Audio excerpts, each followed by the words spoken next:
स्वागत है आपका सिटी पोस्ट लाइव में। मैं हूं मुस्कान। चिराग पासवान के लिए गुड न्यूज है। बीजेपी ने सीट शेयरिंग का फॉर्मूला तय कर दिया है। लोकसभा चुनाव के आधार पर सीटों का बंटवारा होगा। जेडीयू बीजेपी के बाद सबसे ज्यादा सीटों पर चिराग पासवान लड़ेंगे। इस बार कोई बड़ा छोटा भाई नहीं होगा। जिसकी जितनी ताकत उसकी उतनी हिस्से में सीटें आएंगी और सूत्रों के अनुसार चिराग पासवान को 28 से 30 सीटें मिलेंगी। इस पर बातचीत करने के लिए हमारे साथ मौजूद हैं chief editor Shrikant Pratyush. Sir, BJP का सीट शेयरिंग का नया फॉर्मूला क्या है? देखिए, बीजेपी ने साफ कर दिया है आधिकारिक तौर पर कि किसी नेता के दबाव में आकर सीट शेयरिंग नहीं होगा। चाहे वो चिराग पासवान हो, उपेंद्र कुशवाहा हो, जीतन राम मांझी हो, मुख्यमंत्री नीतीश कुमार हो, किसी नेता के दबाव में बीजेपी नहीं आएगी। बीजेपी ने कहा है कि जिसकी जितनी ताकत है उसी के हिसाब से सीटें मिलेंगी और जातीय समीकरण, सोशल इंजीनियरिंग, सबका ध्यान रखा जाएगा, कैंडिडेट का ध्यान रखा जाएगा। जिसके पास जिताऊ उम्मीदवार जहां होगा उसके हिस्से में वो सीटें जाएंगी। तो बीजेपी ने तो एक बात साफ कर दिया है कि अब कोई छोटा बड़ा भाई नहीं होगा, क्योंकि जेडीयू हमेशा बड़े भाई की भूमिका में रहता था। जेडीयू हमेशा बीजेपी से ज़्यादा सीटों पर चुनाव लड़ता था, लेकिन पहली बार बीजेपी जेडीयू से एक ज़्यादा सीट पर लोकसभा चुनाव लड़ी। यानी जेडीयू 16 पर लड़ा तो बीजेपी 17 पर लड़ी। सर, अभी आप कह रहे हैं कि बीजेपी का कहना है कि कोई बड़ा भाई कोई छोटा भाई नहीं, तो इसका मतलब ये है कि आपने ये भी कहा कि जिसकी जितनी ताकत उतनी सीटें, तो इसका मतलब जेडीयू को कम सीटें मिलेंगी इस बार और बीजेपी ज्यादा सीटों पे चुनाव लड़ेगी। अब देखिए, शक्ति प्रदर्शन तो सर लोकसभा का बात करें तो यही परफॉर्मेंस था। हाँ बिल्कुल, अगर लोकसभा चुनाव सीटों के बंटवारे का आधार बना तो इसलिए तो कह रहे हैं कि चिराग पासवान के हिस्से में ज़्यादा सीटें आने की संभावना है। बीजेपी ने ये साफ किया है कि जेडीयू बीजेपी के पास बाद सबसे ज़्यादा सीटें चिराग पासवान को मिलेंगी।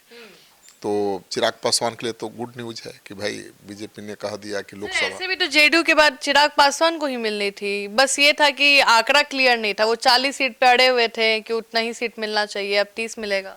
और देखिए, वो 5 लोकसभा सीटों पर चुनाव जीते हैं तो उस हिसाब से उनके हिस्से में 30 सीटें आनी चाहिए। लेकिन अगर लोकसभा सीटों की संख्या के आधार पर अगर बंटवारा होगा तब तो वो 40 से ज़्यादा सीटों के हकदार हैं, क्योंकि जेडीयू और बीजेपी के लोकसभा सीटों की संख्या देख लिया जाए तो उसके आधार पर चिराग पासवान को तो सबसे बढ़िया स्ट्राइक रेट है। आप तो प्रशांत किशोर वाला बड़ा बात बोल रहे हैं। नहीं, सच्चाई है कि स्ट्राइक रेट तो सबसे बेहतर चिराग पासवान का रहा है। हालांकि इसमें एनडीए का सहयोग है, ऐसा नहीं है, वो अकेले थोड़े लड़के 5 सीट जीत लेंगे। जेडीयू बीजेपी का भी सहयोग है, लेकिन स्ट्राइक रेट तो भाई रहा ना, 5 सीटों पर लड़े 5 जीते। कितनी सीटें सर चिराग पासवान को मिल सकती है? आपको पता ही है कि 40 सीटों की मांग कर रहे हैं और कितने तल्ख तेवर दिखाते रहे हैं। उनकी पार्टी के तेवर लगातार तल्ख बने हुए हैं। अभी भी मुख्यमंत्री के पद पर दावेदारी जताते ही रहती है उनकी पार्टी। तो मानकर चलिए कि चिराग पासवान को 28 से 30 सीटें कम से कम मिलने जा रही हैं। 28 से 30? बिल्कुल। तो मतलब सर, जो हम लोग आंकड़ा देख रहे थे कि 10 सीटें मांझी जी को, 10 सीटें उपेंद्र कुशवाहा को, तो फिर उसमें से बहुत कटौती हो गया।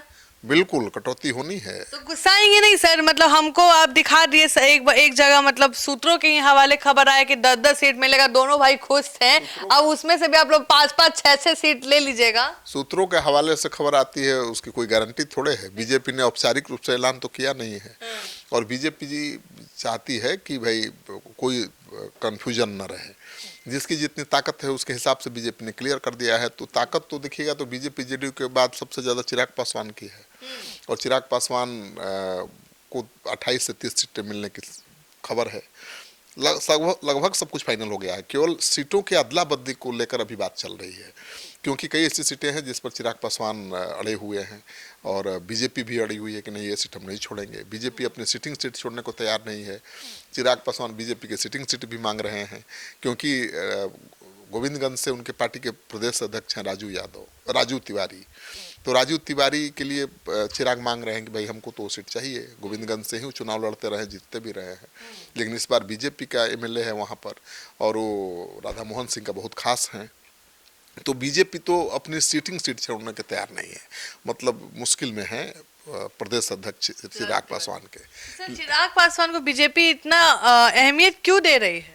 चिराग पासवान का सॉलिड वोट बैंक है ना भाई 6%। पासवान ना सर, पासवान ही 6% है, 5% 6% है। जितने पासवान है सब प्रो एनडीए। बिल्कुल नहीं, प्रो इंडिया नहीं है वो। जहाँ चिराग पासवान जाते हैं वही चले जाते हैं। मतलब नेता जहां जाएगा वहां जाएंगे। बिल्कुल, यही तो खासियत है और यही उनकी ताकत है। उनका वोट ट्रांसफरेबल है। रामविलास जी की ताकत भी यही थी कि उनका वोट ट्रांसफर होता था 100%, और चिराग पासवान की भी यही खासियत है। तो इसीलिए उनको ज़्यादा अहमियत दी जा रही है। और दूसरी बात है कि चिराग पासवान बीजेपी के लिए सबसे भरोसेमंद हैं। आप देखिए, तल्ख तेवर दिखा रहे हैं, मुख्यमंत्री कुर्सी पर दावा कर रहे हैं, लेकिन कभी बीजेपी के खिलाफ बोला क्या? वो अभी भी पीएम मोदी का हनुमान अपने को बताते रहे हैं। और पिछले विधानसभा चुनाव में अकेले लड़े, एनडीए को छोड़ दिया, फिर भी बीजेपी के किसी सीट पर उम्मीदवार नहीं दिया।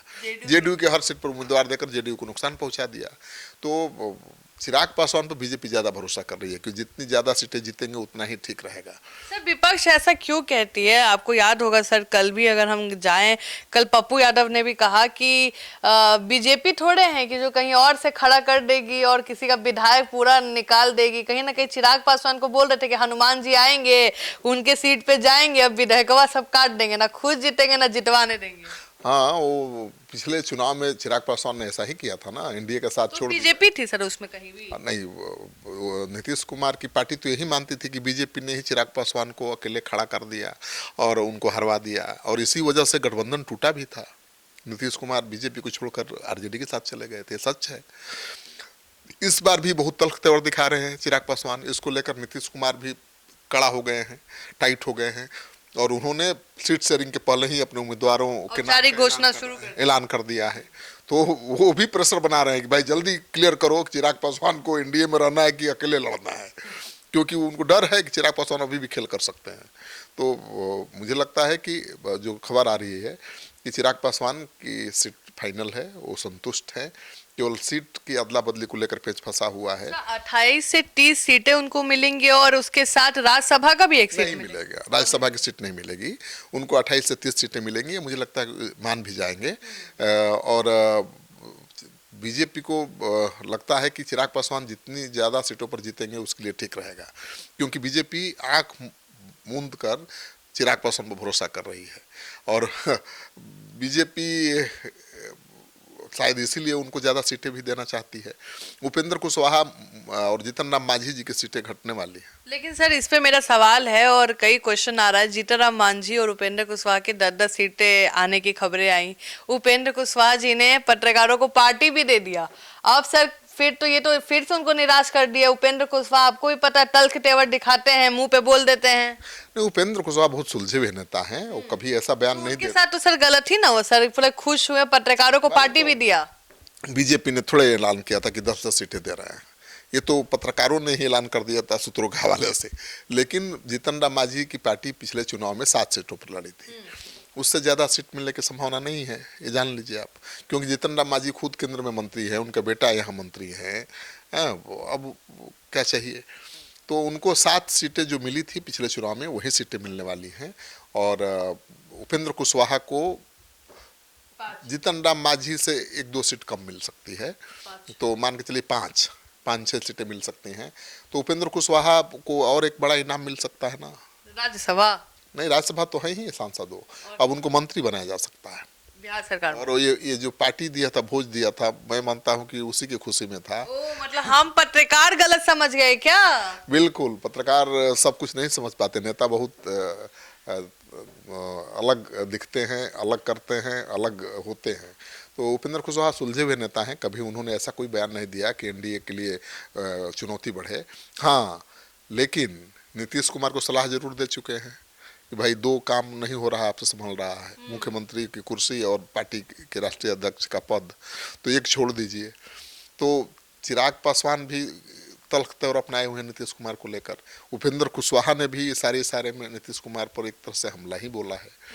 लेकिन अब सवाल ये उठता है कि बीजेपी किस पर भरोसा करेगी। तो बीजेपी सबसे ज़्यादा भरोसा चिराग पासवान पर कर रही है और चिराग पासवान को मन मुताबिक सीटें मिलने जा रही है। सर अभी आपने कहा मन मुताबिक सीटें मिलने जा रही है। मैंने कहीं पढ़ा था कि कुछ ऐसी सीटें हैं जिस पे चिराग पासवान की नज़र है। जमुई की 1-2 सीटें हैं जहां से सिकंदरा से मांझी जी का उम्मीदवार है, वहां पे सिटिंग विधायक हैं और वहां से सुनने में आ रहा है कि अरुण भारती को हो सकता है चुनाव लड़वा दे और डिप्टी सीएम के कुर्सी पे बैठा दे। हाँ, चर्चा है ये कि डिप्टी सीएम बन सकते हैं अरुण भारती।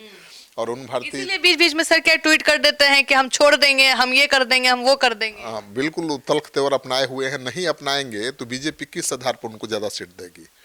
तो तल्ख तेवर दिखाना है ना भाई, तो उनको मनाने के नाम पर ही उसको ज्यादा सीटें दी जा सकती हैं। तो लेकिन वो भरोसेमंद तो हैं मोदी जी के, और मोदी जी उन पर आंख मूंद कर भरोसा भी करते हैं। तो मानकर चलिए कि चिराग पासवान को 28 सीटें मिल सकती हैं। मतलब 25 से 28 तो फिक्स है, कोई डाउट ही नहीं है। डिप्टी सीएम का फेस मिलेगा अरुण भारती? मिल सकता है चिराग पासवान दिलवा देंगे? क्यों नहीं? डिप्टी सीएम सर बीजेपी क्या करेगी जब नीतीश कुमार सीएम बन जाएंगे और बीजेपी खाली एक डिप्टी सीएम का चेहरा रखेगी? बीजेपी का एक डिप्टी सीएम रहेगा। और दूसरी बात है कि नीतीश कुमार जी तो मुख्यमंत्री बनेंगे ही सरकार बनने के बाद, जैसा कि दावा किया जा रहा है। लेकिन आगे कुछ और भी हो सकता है। राजनीति में कब क्या हुआ कोई नहीं जानता है। तो मानकर चलिए कि एनडीए में सीट शेयरिंग का फार्मूला मिल गया है। मतलब बीजेपी ने फार्मूला दे दिया है। उसी फार्मूले के आधार पर बराबर सीटों पर जेडीयू बीजेपी को चुनाव लड़ने का मौका मिलेगा। और चिराग पासवान के लिए बीजेपी भी अपनी कुछ सीटें छोड़ रही है, जेडीयू को भी छोड़ना पड़ेगा। तो आप सुन रहे थे पूरे डिबेट को, और आपको क्या लगता है कि चिराग पासवान को इतनी सीटें मिलेंगी तो क्या उपेंद्र कुशवाहा और जीतनराम मांझी खुश होंगे? और कौन सी सीटों पे नजर है चिराग पासवान का, हम जल्दी इस पर खबर लेके आएंगे। फिलहाल इस खबर में इतना ही।